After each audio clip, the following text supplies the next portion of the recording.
થરાદ ખાતે ભાજપની bike rally સાથે રોડ શો યોજાયો। લોકસભાની ચૂંટણીને આડે હવે ગણતરીના જ કલાકો બાકી રહ્યા છે, ત્યારે થરાદ ખાતે આજે ભાજપના મહિલા ઉમેદવાર ડોક્ટર રેખાબેન ચૌધરીનો રોડ શો યોજાયો, જેમાં ભવ્ય બાઇક રેલી સાથે નગરના વિવિધ વિસ્તારોમાં રોડ શો યોજાયો હતો।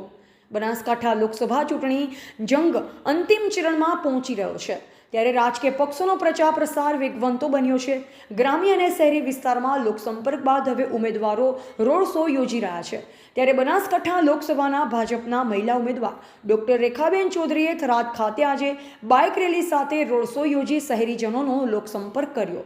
રોડ શો દરમિયાન પ્રજાજનો તરફથી મળેલા પ્રચંડ પ્રતિસાદને લઈ બનાસકાંઠાની સીટ જીતવાની આશા વ્યક્ત કરી હતી। ગાયત્રી વિદ્યાલયથી 4 રસ્તા થઈ બજારથી નીકળેલા રોડ શોમાં બાઇકો સાથે ભાજપના કાર્યકરો અને તેઓના ટેકેદારો જોડાયા હતા। આ રોડ શો દરમિયાન પુષ્પવર્ષા કરી ઠેર ઠેર સ્વાગત કરવામાં આવ્યું હતું। આ રોડ શોમાં ભાજપના આગેવાનો, જિલ્લા ભાજપ, શહેર ભાજપના હોદ્દેદારો સહિત મોટી સંખ્યામાં કાર્યકરો ઉપસ્થિત રહ્યા હતા। અહેવાલ Mulji Chaudhary, DT news live 24 Tharad.